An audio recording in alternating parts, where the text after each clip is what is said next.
So here's what we're doing, and we'll see if this works. I am actually going to try to run a Nearpod while doing the Zoom.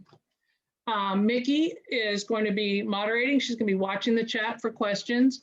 Since there's just a few of us here, we can do this conversationally. So if you want, you can just unmute and ask questions. I do like that plan very much. And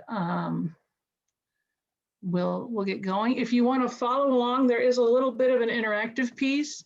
If you go to nearpod.com on your device, it'll ask you for a code, and you can type that code in, and it will bring up the Nearpod presentation. And I'm going to be showing it on here, but there's little quizzes and little things so that you can kind of experience a little bit about the team-based learning, which is what we're going to talk about. So make it a little bit more interactive. I was going to do breakout groups. We're a small group. We're just going to be one big breakout group right now. So if we get to more than maybe 10, then we'll think about something different. So Mickey, kind of watch numbers as we go through this. And I think we can handle it as a small group right now. We might need to do 2 groups. But let's see, I think I will put that in the chat. Can I do that? Yes. So Nearpod code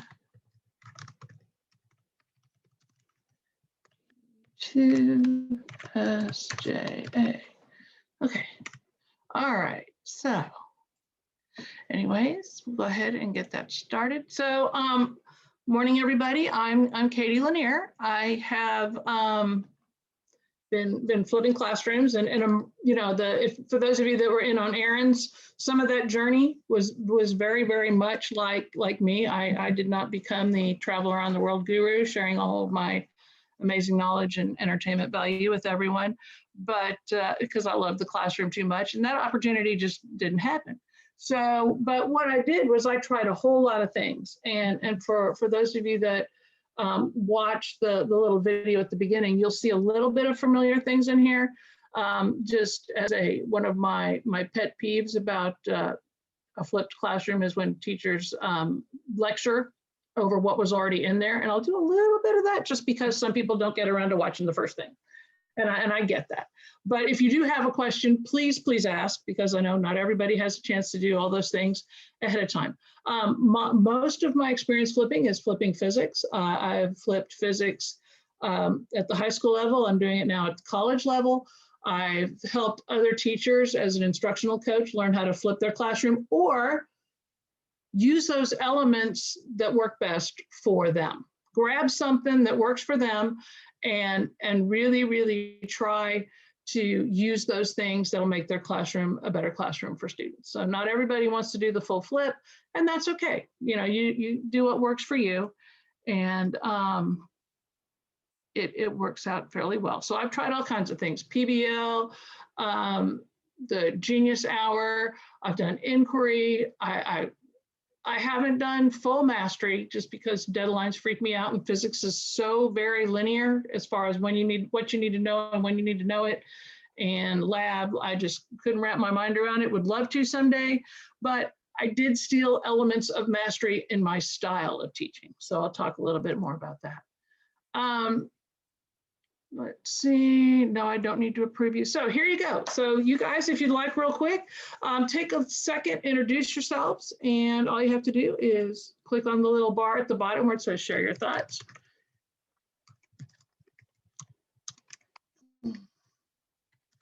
And just kind of introduce yourself.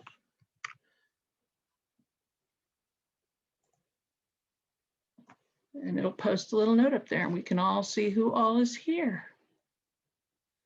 All right, Math from Mississippi, welcome. Ah, hey there, Joey. Math and science. Florida chemistry. Oh, we're loaded up with the science nerds. All right. Okay. Oh, thank you, English folks, and drama. Nice, excellent. English is a foreign language. So Carolina, is that foreign language like we would teach French or Spanish, or is that for here when we do English as the English learners, it's for folks who, I guess it would be Spanish for learners. Okay, I got it. All right. Hey there. Hey, Chris. All righty. Okay, so Yasmin, I tried really hard to not make this all about science, and also Gina, also not all about science, but I think you'll be able to see how this would work for you in your classroom. And please ask questions, because what the questions that you guys have, the generalizing and things like that will bring in some important elements for the science teachers. Because, you know, as science teachers, we do have those students who love other topics more than our class. It's, you know, I do love physics, I love science, and it took me a while to realize that not everyone in my class loves physics. Many of them actually hate it and fear it, and have hated it and feared it for a long time. So you have to find ways to reach those folks. All right, well, welcome everyone. I'm going to flip on to the next slide. I'm so glad you guys are here. And it looks like, Mickey, we will try a breakout room, probably just do 2 rooms. And so whenever you're ready. But team-based learning is a cooperative learning method. And I had a high school classroom. I had a closet full of great toys. I had time to set a classroom up. I had all of those things. And then I left the high school classroom and eventually went back. Oh, wouldn't you know, emails decide to come in. I went back in and into the college classroom as a teacher for nighttime classes in my local community college. And I love it. I love being back in the classroom. It kind of feeds my heart after I spend all day helping administrators do things with special ed. So you want me to put everybody in now? I'm sorry. Just wait a few minutes. Wait a few minutes, and then we'll let people go to the small group. I'll let you know when. But so I got to the college setting and I wanted to do the flipped classroom, and then I realized what can I do to make this one room that I'm in for a couple hours twice a week, that's not my classroom, that doesn't have a closet full of great stuff to play with, that I don't have setup time for.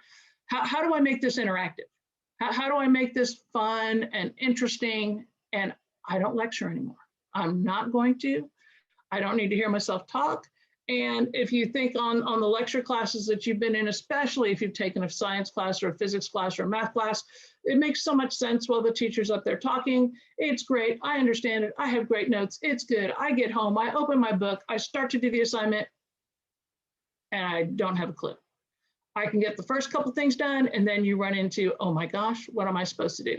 Well, that same experience happens for our kids, whatever level they're at. They get home, they're feeling good about it, they understand it, and they try to do something with it on their own, and they don't have that support to get there. And some of them hit that wall sooner than others. Some of them glide through for a while, and eventually, you know, somewhere down the line, you know, magically they'll hit a wall, and there are walking hundreds, but the wall's waiting for them somewhere.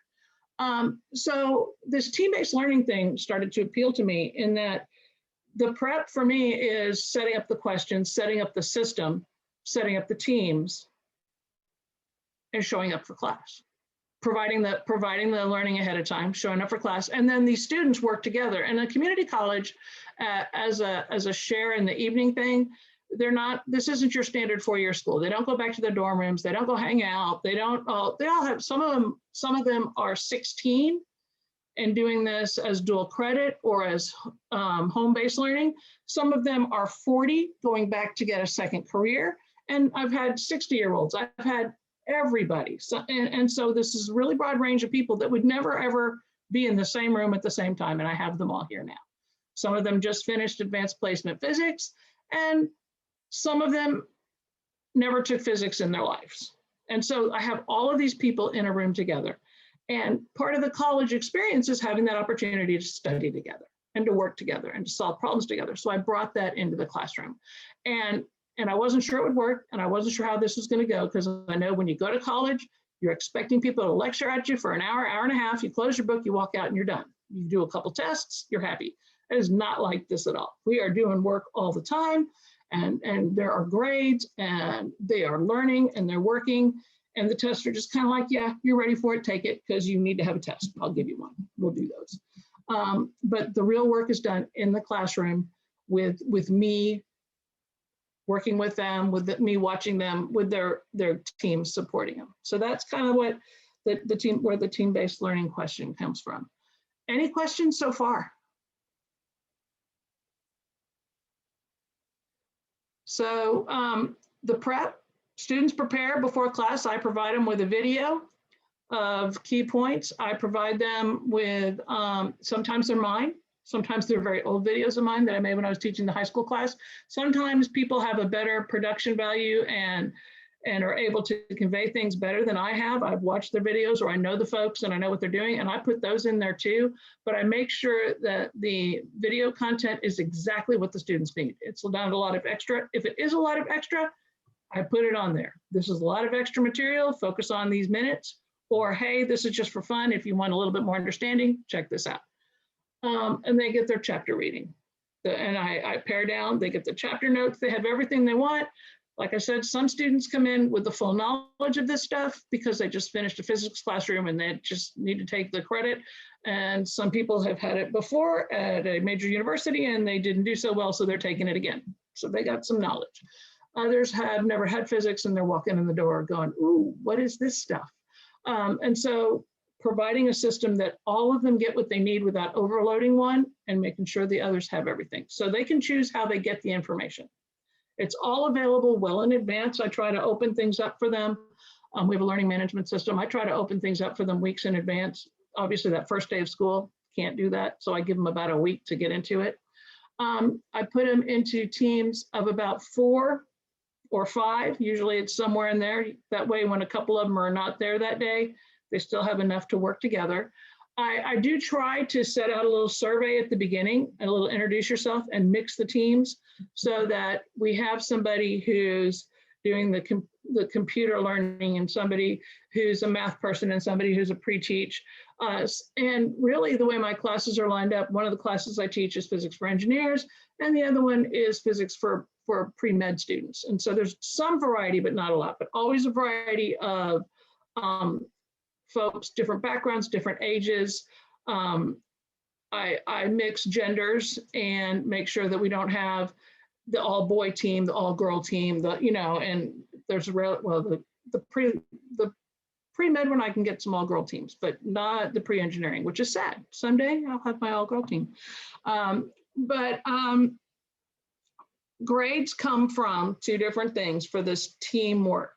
There's individual grades and there's team grades. The team grades come from the team knowledge check that they take together. Completely possible to get 100 on it. So it's not a gotcha. There's no gotcha. And there is an average of those with a multiplier based on an evaluation. And I do the evaluation at the end of the semester. I tried to do it a couple times during the semester, but it doesn't change much. So I'll just do it at the very, very end. And the teams actually, they get 3 questions. One of them was this, they do each of their team members. Did the person contribute to the team activity that day? Did they come prepared? Yes, no, sometimes, always, never. Then there's did they allow other people to talk? Because you get the person who never shows up prepared and relies on everybody else. Then you get the person who knows everything and is always right. And maybe, maybe not, and they monopolize everything. So that doesn't help you out either. That's not always a good thing. So you want to share it. And then the third one was, did they contribute regularly? Something along those lines. 3 easy questions, and I can find my questions if anybody's interested and share those. And how it works out, it's a multiplier at the end. If the team had an average point score for that, the people that got above average get a higher multiplier, the people that get below average get a lower multiplier on the grade. And so that's how the team grade works out.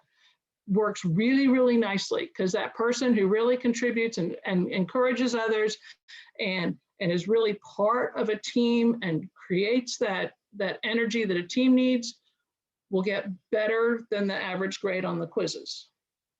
The one that's the slacker that ought to be pushed onto Slacker Island, some of them get just mashed by their team members. And where everybody else will get an A or a B, this one's going to get a C or D because they got almost no points. And that's a little harsh. I do save a point piece for me. There is one in there for me to add or subtract from based on my observations, but it's, did you show up and did you contribute, or were you annoying and did I have to ratchet things down? So they do a lesson before class. Before I go on, questions about the setting up the team and the process. Any questions there? I have a quick question. So you basically monitor what's happening within the teams, and this is how you decide to kind of break out who was the strong team person and who was not, just kind of like a removed and kind of watching and observing. Or I just want to make sure that that's how you make the determination. Sorry if I missed when you said that. I don't know. No, it's a completely personal determination. And I do keep the teams the same for the entire semester. So I do get to know them.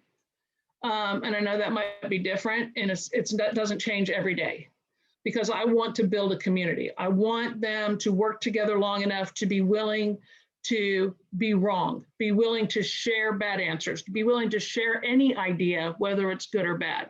And that takes, a week or two to build up. I will say that after everybody had been, locked up on their devices at home, when we started to come back to class, that was the fastest the teams ever came together because people were so tired of being alone. I mean, it was like, it usually takes a week or two before they really start chugging along. After the first week, they were all in. They were like, I am talking to people and they're alive.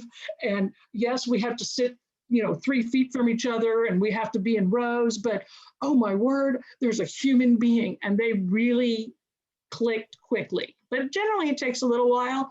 So it's not something that I change regularly. I thought about changing it every unit, but then still at the college pacing, that's every week and a half. So every 2 weeks, and it's just like, I don't want to change it that fast. So I just leave it alone unless there's an issue. If there's an issue, I do a jog around. Every once in a while, there's somebody that's doesn't fit well. And so I try to move them about. Usually that's self-fixing because that individual often is the one that drops the class. So yeah, that one doesn't really want to be there anyways. So assuming that if they don't drop the class or they don't plan to, then I will do a rearrange. Did that help? Yeah. Tremendously. That's really great. I was wondering when I watched the pre-work, the benefit of having them together, the same group for the entire semester, or how the students reacted to being in the same group for the whole semester. But now that you've mentioned this idea of community building, them getting to, know each other, feel more responsible. This is really an interesting way of looking at this. So thank you. Sure. Gina, did you have a question? Yes, thank you. Because I'm either getting ahead or I got a little lost because you had talked about there was an individual grade and the team grade, and the team grade being based on the team knowledge check. And then you went into the 3 questions, for example, how often you came prepared. So are you asking the students in the group to evaluate one another? Yes. How often? Okay. And that is, and then you base the team grade on those responses? That's a multiplier on the average of the team knowledge checks. So the team knowledge checks are little quizzes, and you guys are going to actually do one. So you'll get a better feel for it. And so I take an average of those, and then that's their participation is a multiplier. So how well they work together, how well they contribute and it's fully, I tell them at the very beginning, you will be evaluated by your team members. Your team members, you will be evaluating each other.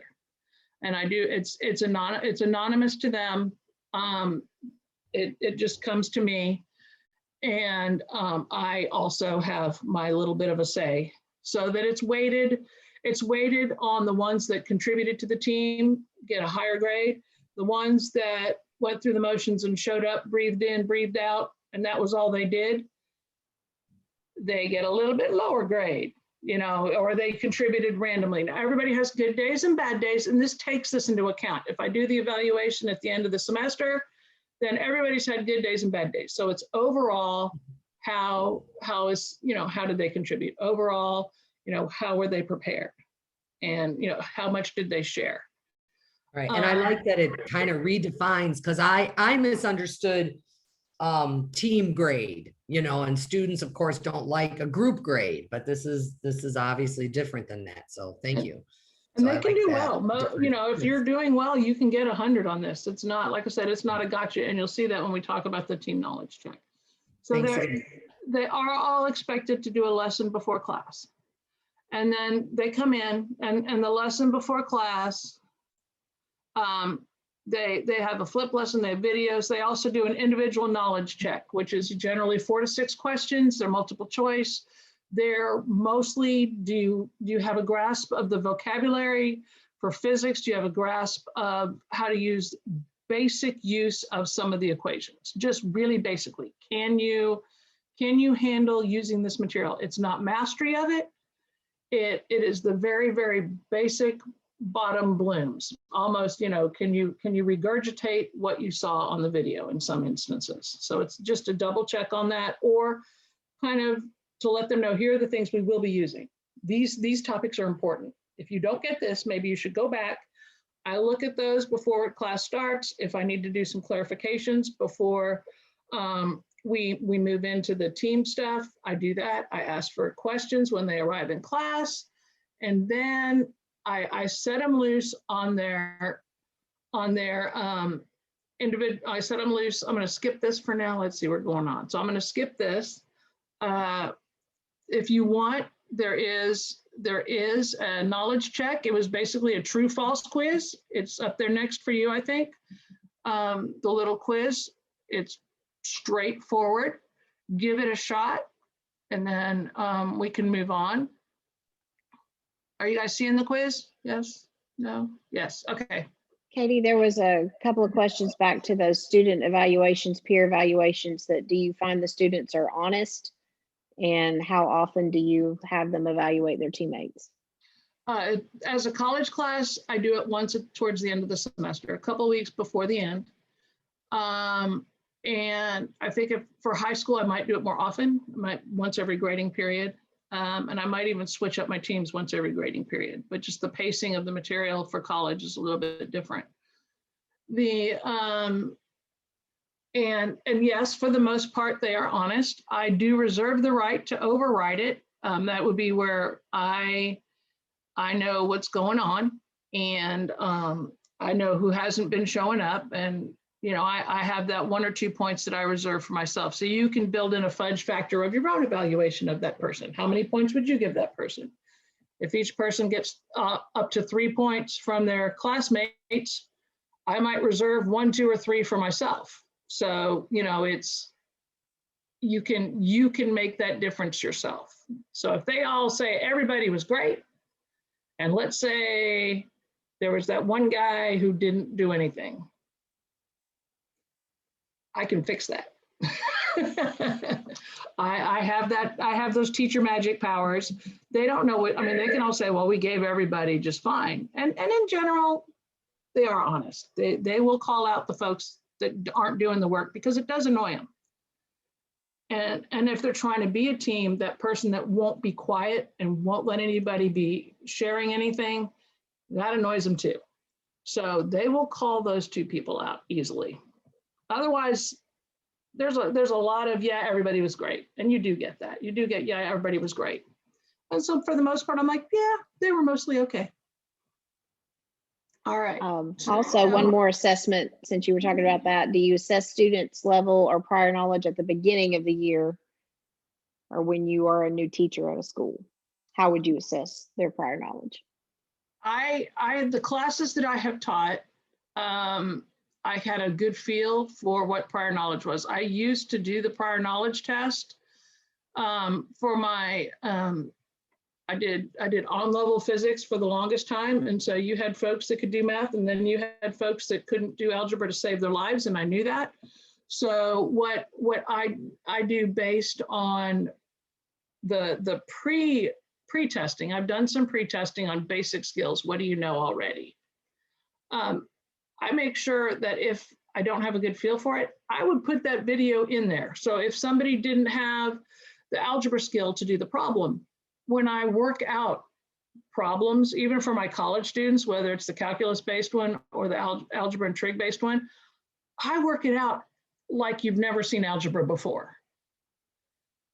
And I tell the students, feel free to fast forward through this if you are good with math. And I warn them, if you're not good with math, it's all there for you. If you are good with math, just, scan through it. You don't need to see me work telling you how to rearrange an equation and doing all those things, but it is there for everybody. And sometimes I separate it out. For those of you that need a review of this topic, there'll be a little video that says, hey, if you don't remember how, heat works, here are the different ways heat is moved. Or if you don't remember, have had to do one on how to add fractions for high schoolers. Because they don't remember. And that's about the same time that for testing, they take away all the calculators to use them somewhere else in the district. And so you're like, how do we add fractions without a calculator? I don't even know. There's a little video on how to add fractions. And it's not insulting anybody, hey, dummy, you don't know how to add a fraction. It's like, okay, it's there. If you don't remember, hey, check it out. It'll keep you from causing problems. Those kind of things. Is that good? Yeah, all right. That's perfect. Thank you so much. Okay, so you guys have done your individual knowledge check. All of you did a pretty good job. Any questions on any of those? Pretty straightforward. And it would be straightforward from anything. And now you're going to have your team knowledge check. And so, Mickey, this is where we are going. How many folks are in here? 19. The team knowledge check, short questions. And the idea is you want this to bring up discussion.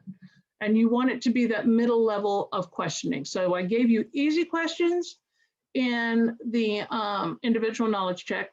Are you ready to show up with some stuff? Did you take some notes? Are you ready?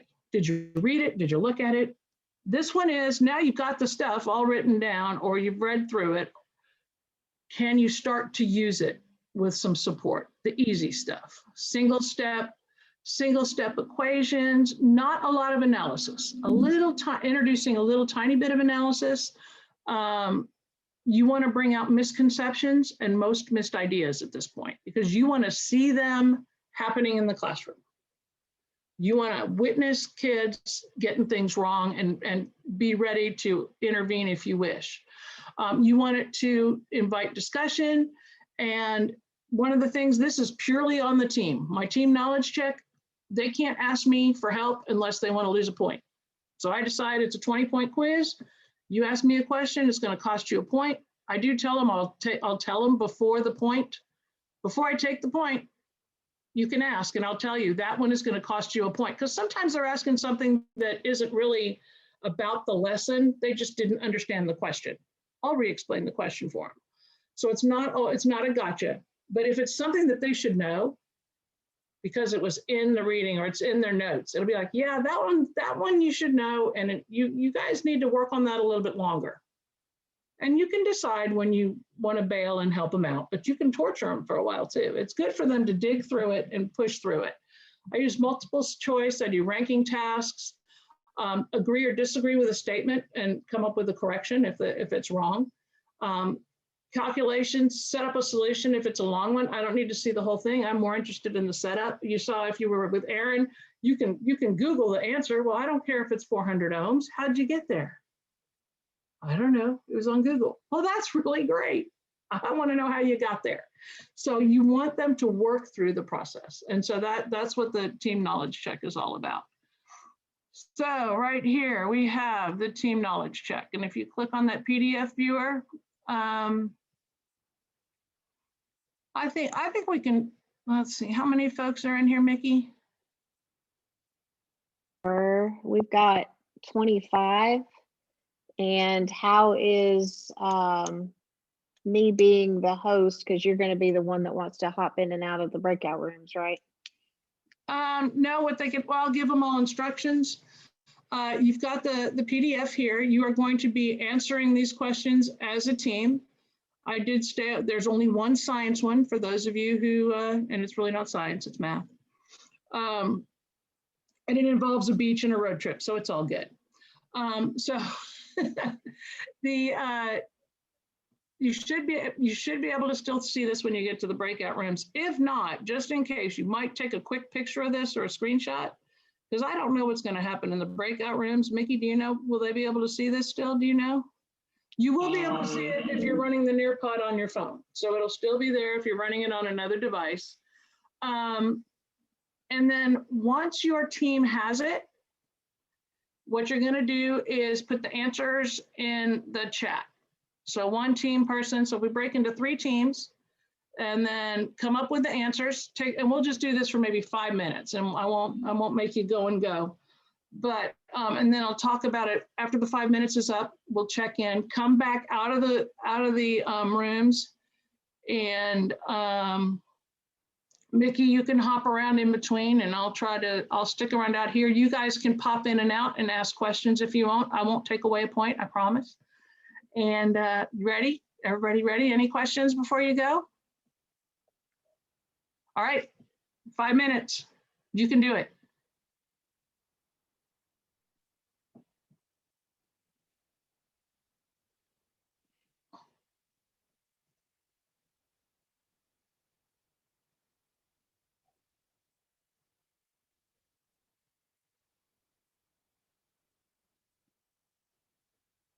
All right.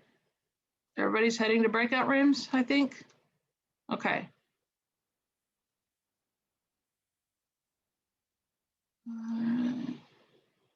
Evie and Maria heading to breakout rooms. Oh, there goes Evie.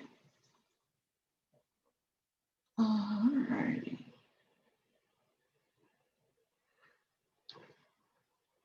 Are you able to pop in and out, Mickey?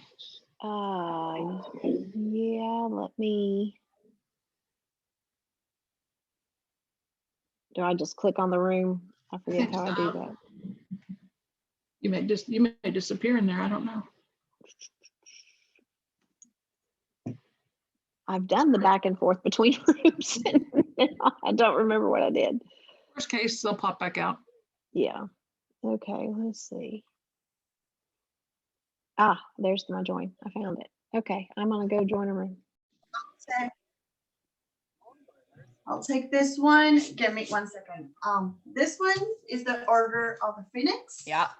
And I'm gonna compare it to the other one that looks, the Deadly Hallows, the last one, looks a little big, but definitely the Order of the Phoenix is.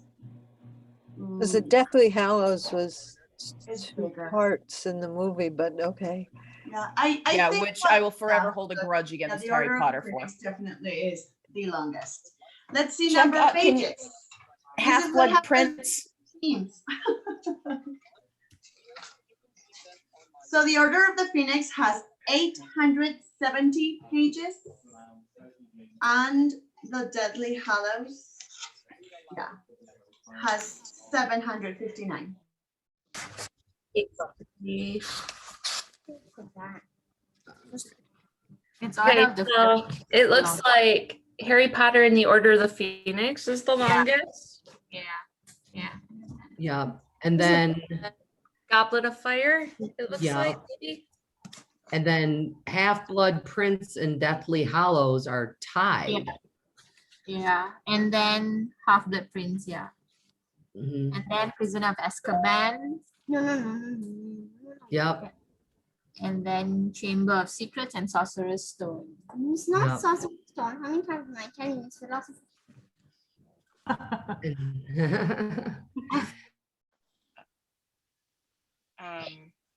The longest, no, I think the second longest one, the second shortest is Harry Potter and the Chamber of Secrets. This is the second shortest of the books. Yeah, we The have the shortest- order. Or the movies. We have the the longest- order. Oh, sorry. the Go mo- ahead. the Philosopher's movies? Stone. Yeah. The I'm books. sorry. The series, so the books. So The first I should think- be, the longest is philosophers. Yeah, you're right. So Longest book is, in the chat, I'm gonna put what I found. okay, here. okay, sure. So the word counts of the books. Would be, But where's the rest of them? This is the this is a few. Just a moment. I think, longest is, Okay, so for what you've listed there, those ones are in increasing length. So they get longer, longer, longer. Wait, but how many were there again? It was seven. There's Seven. books, yeah. What are we missing? Let me see. How many do we have here? One. The half point of the circle. So Mhm. A is out. Is out. Okay.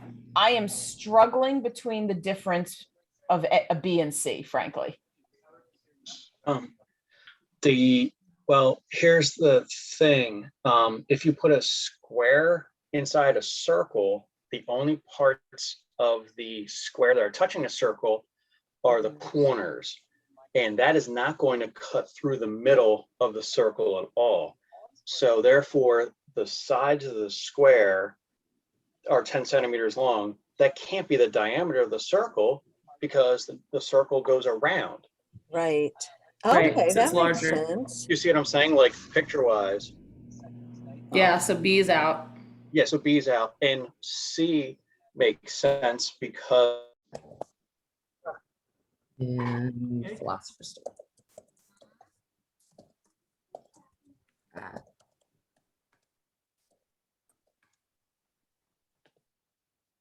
Spelled. All right.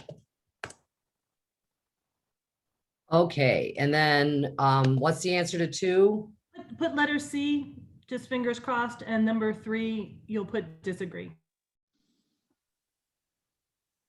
And then Half-Blood Prince.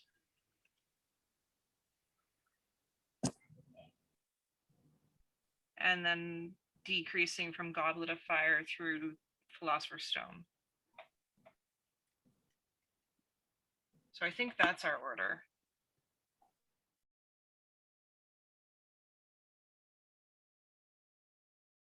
Can you stop the breakout rooms? We need Is that what everybody. you want me to do right now? Yeah, just, Okay, I popped in on one to warn them, but I couldn't get to the other two. So okay. one group knows they're about to be popped in. They should be getting a warning now.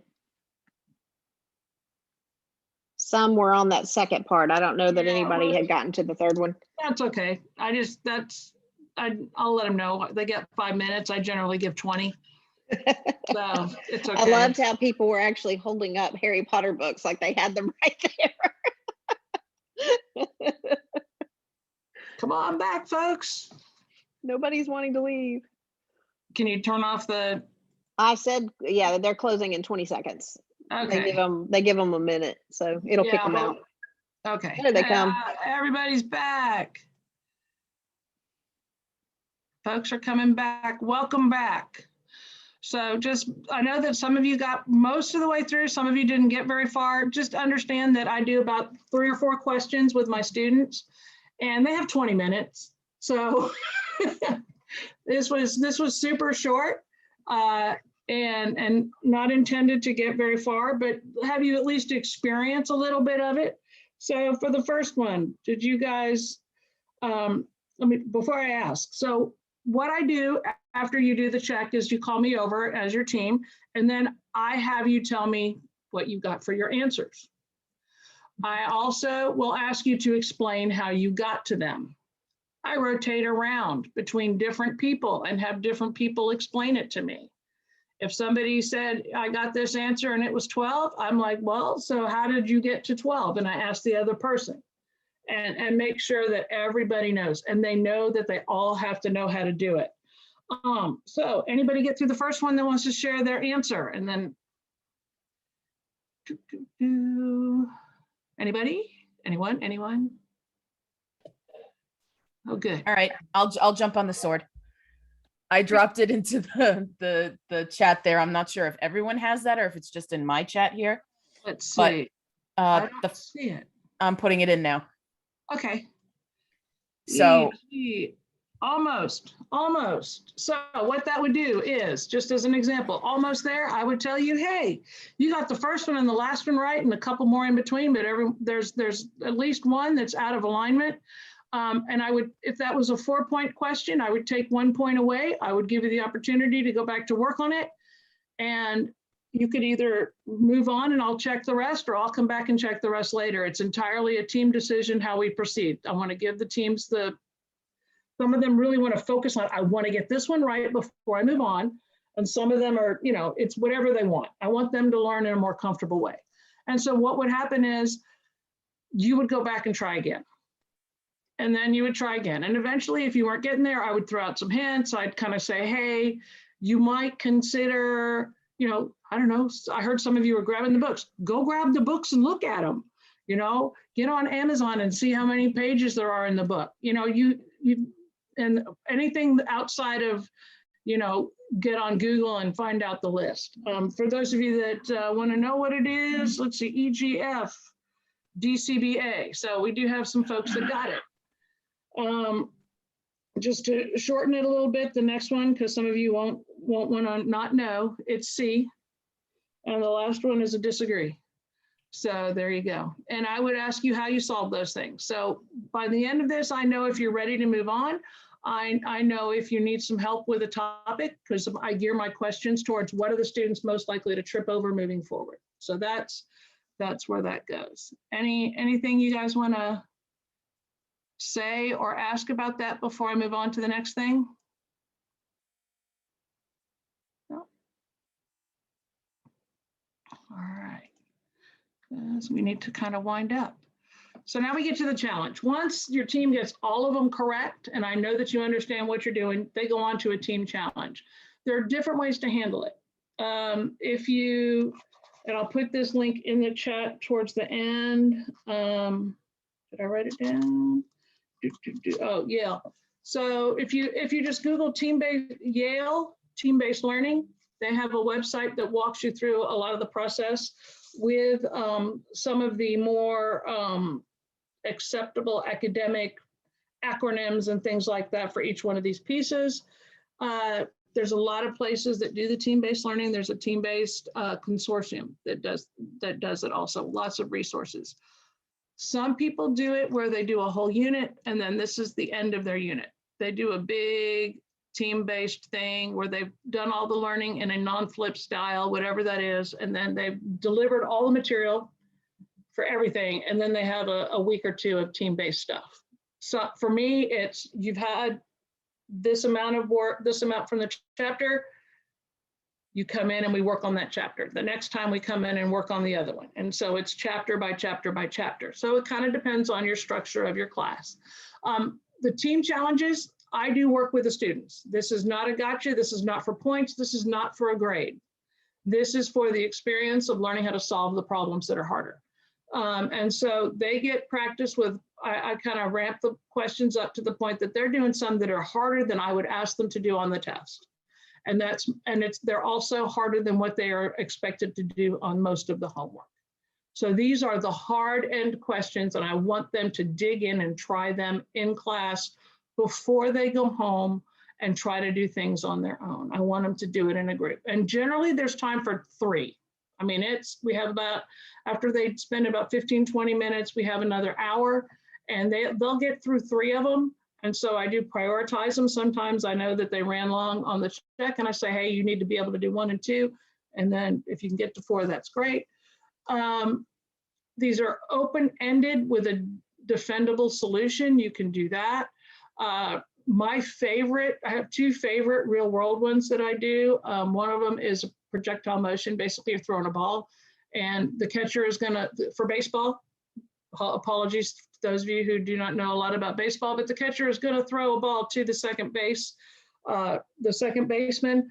The first base runner is stealing second, and I give you actual numbers for how fast the ball is moving, mass of the ball, how fast the runner's going, that they start off at the same time. And then my question is the runner out? That's it. And so is he out or not?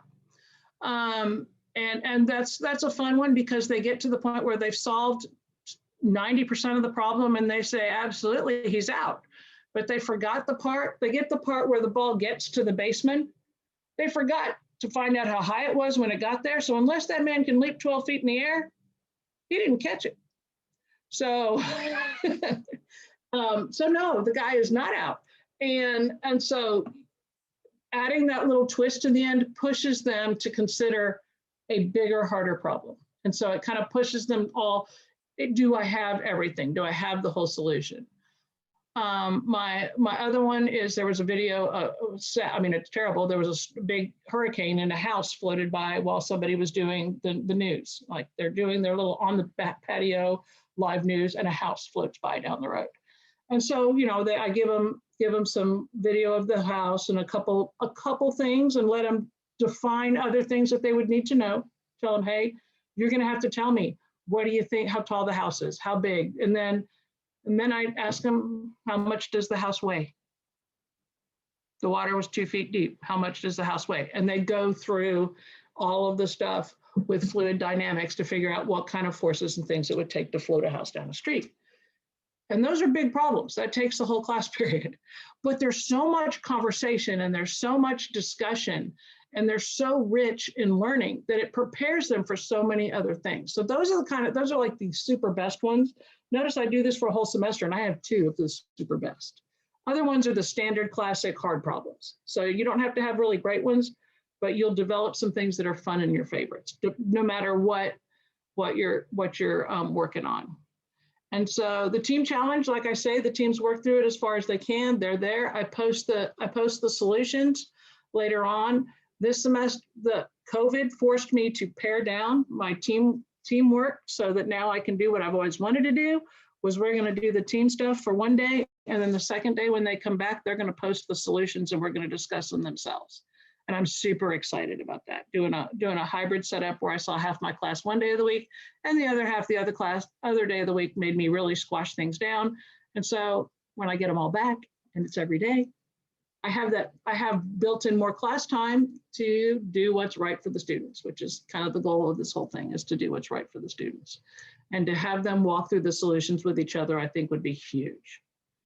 And so that is actually part of the classic team-based learning, is you present, and I just run out of time. And so sadly, we haven't done that, but now I'm going to get to do that. I'm excited. So, and here you go. I think this is my wordy slide, but these are from my evaluations. We get evaluated every semester.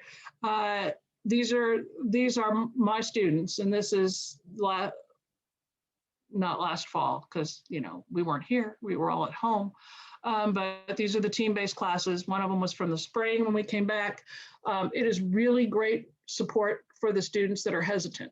And I know, I tend to think, I have hesitant physics students, but those of you who teach English have hesitant writers and hesitant to share their ideas about how they analyze something. We have a drama teacher on here. I guarantee there was a time when I wouldn't have stood in front of anybody and talked to anybody about anything. And that kid is in your classroom. How do you build a community that gives them the opportunity to try things that they're uncomfortable doing? And that's kind of what this does.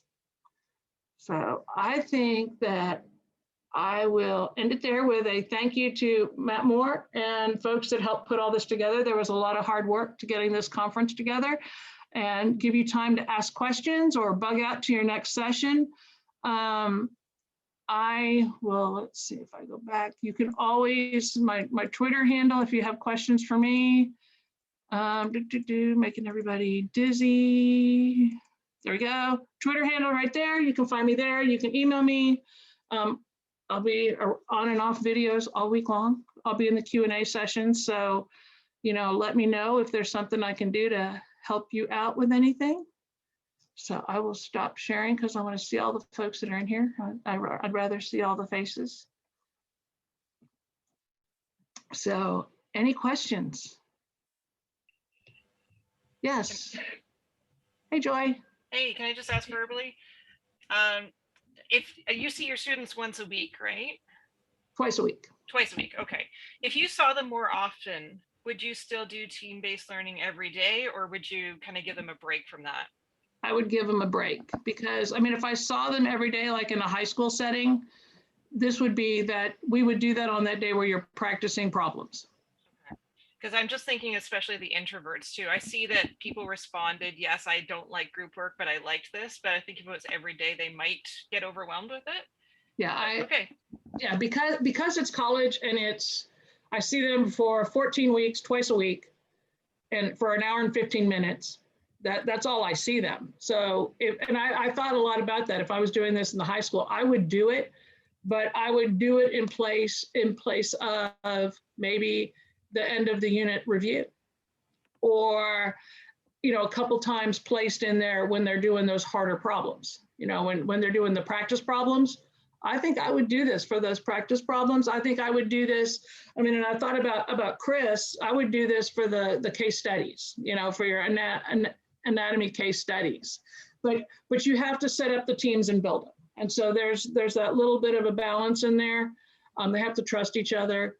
They have to be willing to work it. And at the very beginning, they do a team challenge their first day, and part of their team, that's really a check, and it's what you have to talk to each other and find something that you have in common. And I say it can't be that you game, it can't be that you computer program, and it can't be your major. And so it has to be something else. And so they're forced to go outside of oh, I play this video game. Well, you all do. Stop. No. And you take out whatever it is that's very common in your group and say you can't have these things. The other one is find something that is unique about you. And so they have to share something unique. And then the hardest question is always, I want a team name. You have to name your team. There is more discussion and more camaraderie built in that discussion of how to name your team. It is really, really funny. And you wouldn't have thought that would be the question, but that's the hardest one. And so after that, they start to gel a little bit. Any other questions?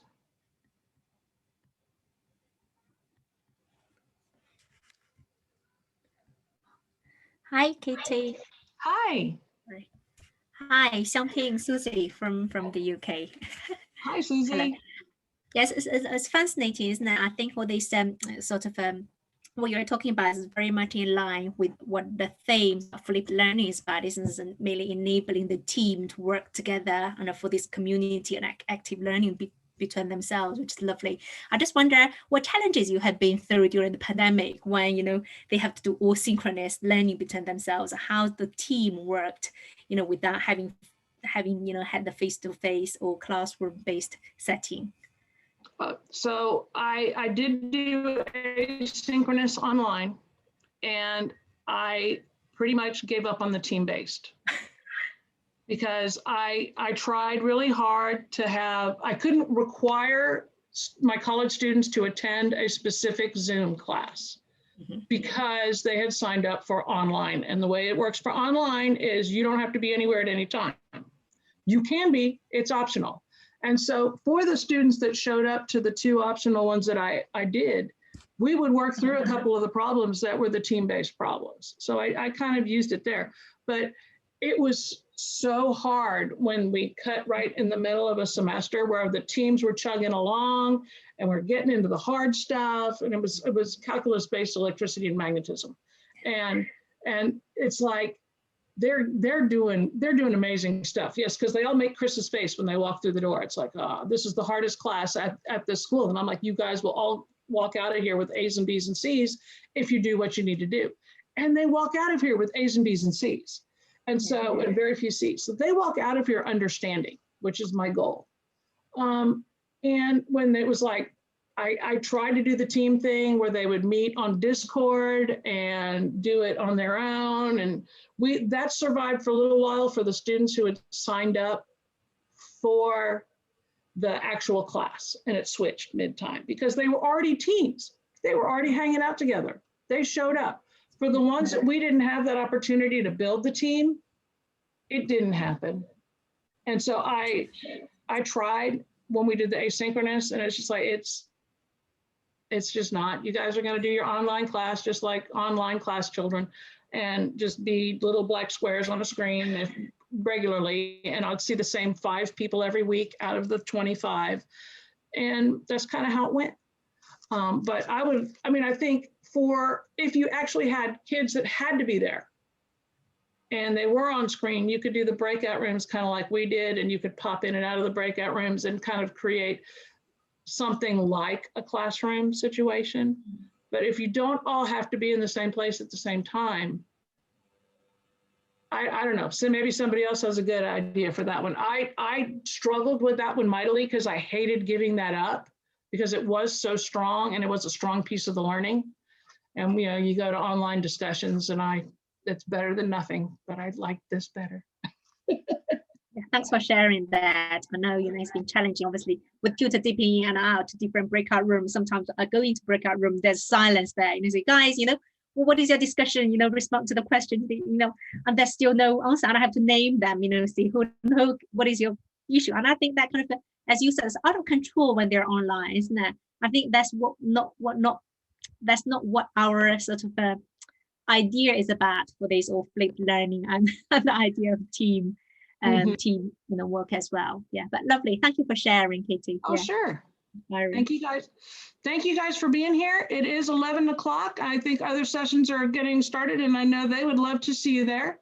So thank you guys. Have a great time. I hope you enjoy the conference. Thank you. All right. Bye-bye. Thanks, Katie. Thanks, Mickey. Bye. Thank you very much.